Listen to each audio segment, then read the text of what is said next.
আসসালামু আলাইকুম, সবাই কেমন আছেন? আশা করি সবাই ভালো আছেন। এটা হচ্ছে একটা চিহাঁস। দেখো, একটা চিহাঁস।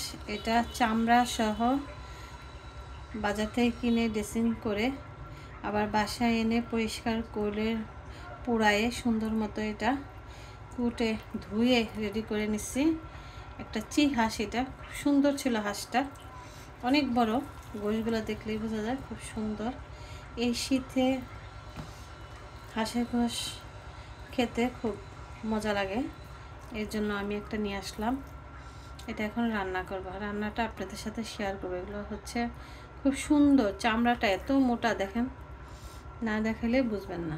চামড়াটা এত মোটা, খুব সুন্দর হাঁস। তাহলে মেখে ঝুঁকে বসাবো, আপনাদের সাথে দেখাচ্ছি, মাখাবো। একটা হাঁড়ির মধ্যে গোশগুলো নিয়ে নিচ্ছি। এটার মধ্যেই রান্না করব, এটার মধ্যেই মাখাবো। পেঁয়াজ, দেশি পেঁয়াজ, ঝাঁজ উঠতেছে। প্রায় 1 কাপ পেঁয়াজ। তারপর এই যে দেখো, এখানে দেখো, ক্যামেরা উপর উঠাও। এটা হচ্ছে আদা, রসুন, কাঁচামরিচ, পেঁয়াজ। আদাটা হাঁসের গোশে আদা বেশি লাগে, আদাটা বেশি করে দিবেন। আমি আন্দাজ মতো এখানে 1 কাপ আন্দাজে দেবো আমি। আর পেঁয়াজ প্রায় 2 কাপ।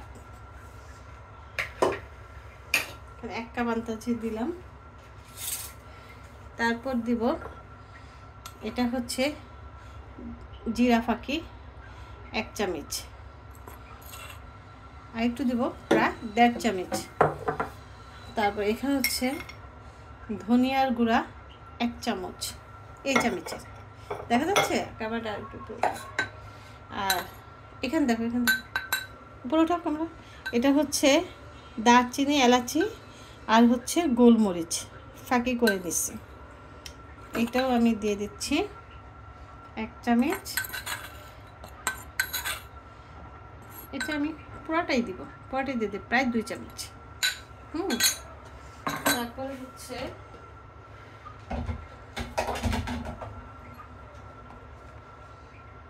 এই যে মরিচের গুঁড়া প্রায় 1.5 চামচ। হলুদের গুঁড়া হচ্ছে 1 চামচ দিয়ে, এটারও 1.5 চামচ। ব্যাস। তারপরে দিব হচ্ছে সাদা তেল 1 কাপ। তারপর দিয়ে দিব স্বাদ অনুযায়ী লবণ পরে লাগলে দেওয়া যাবে। তারপর দিয়ে দিব এই যে আস্ত তেজপাতা আর কয়েকটি দারচিনি, এলাচি। এখন যেটা করব, হাত দিয়ে এটা পুরোটা আমি মাখবো সুন্দর করে। হাঁড়ি ভরে গেছে, কত কেজি হয়েছে সেটা আমি ভুলে গেছি, আমার মনে নাই। এটা একটা চিহাঁস ছিল, খুব সুন্দর ছিল হাঁসটা।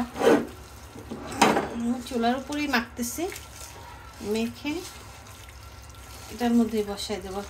হাঁসের গোশ একটু ঝাল হলে ভাল লাগে। আরেকটা জিনিস, যেটা আমার মাকে দেখতাম সব সময় হাঁসের গোশে নারকেলের, ফ্রেশ নারকেলের দুধ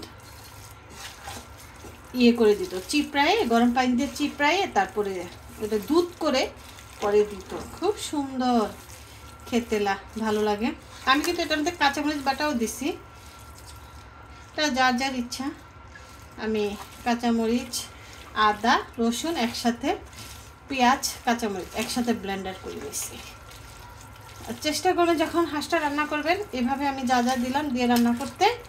আর আদা রসুনটাও ফ্রেশ, সব মশলা যেদিন রান্না করবেন সেদিন ফ্রেশ করে বেটে তারপরে দিবেন। একটু পানি দিয়ে আমি হাতটা ধুয়ে দিব,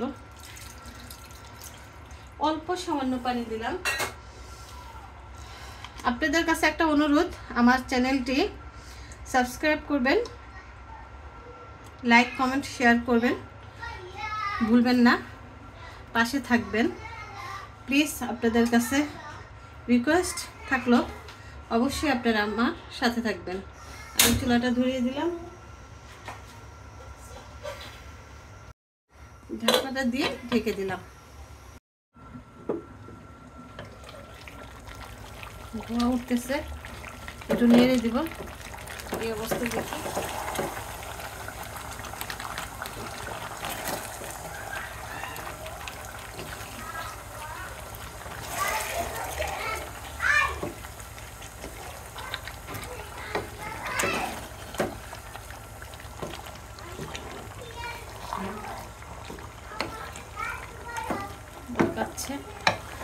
ভালো করে এটা কষুক, কষার পরে গরম পানি দিয়ে ঝোল দিব। এটা অনেক কষবে, কষুক, সিদ্ধ হোক।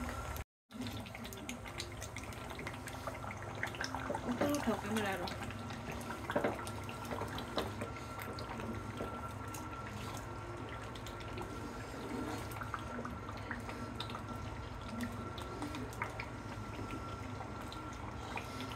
ভালো করে কষানো হয়ে গেছে। এটার মধ্যে মশলা আর তেল, উপরে কত তেল উঠছে আর মশলা, এটার মধ্যে আমি এখন একটু পানি দিয়ে দেবো, ঝোল দিয়ে দিব। হালকা কুসুম গরম করে নিচ্ছি ঝোল দেওয়ার জন্য, বেশি দিব না, কারণ এটা অলরেডি সেদ্ধ হয়ে গেছে। এখন জাস্ট একটু আবার ভালো করে রান্না করার জন্য ঝোলটা দেওয়া হয়েছে। হ্যাঁ, এই ঝোলেই যথেষ্ট।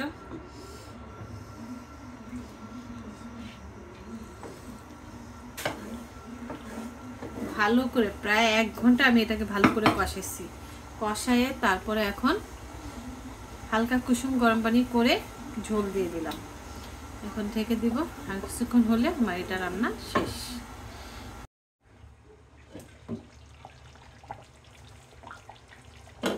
চুলাটা আমি কমাই দিচ্ছি, উপর দিয়ে তেল উঠে গেছে। আমার হাঁসের গোশ রান্না শেষ। পেঁয়াজ বাটা, তারপরে হচ্ছে কাঁচামরিচ বাটা, সব কিছু ব্লেন্ডার করে যে দিছি আমি, সেই জন্য তরকারিটা খুব ঘন হয়েছে। সব কিছু ইয়ে করে দেওয়াতে মশলার ঘন আর হচ্ছে উপরে তেল। আমার রান্না শেষ। এটা ঝোলটা শুকায় যাবে, ঝোল থাকবে না, ঠান্ডা হলে ঝোলটা জমে যাবে। উপরে তেল উঠে গেছে, পুরা হাঁসের গোশ সুন্দর হয়েছে, সেদ্ধ হয়েছে, সব কিছু পারফেক্ট। এবার আমি চুলা থেকে নামিয়ে নেব, রান্না শেষ।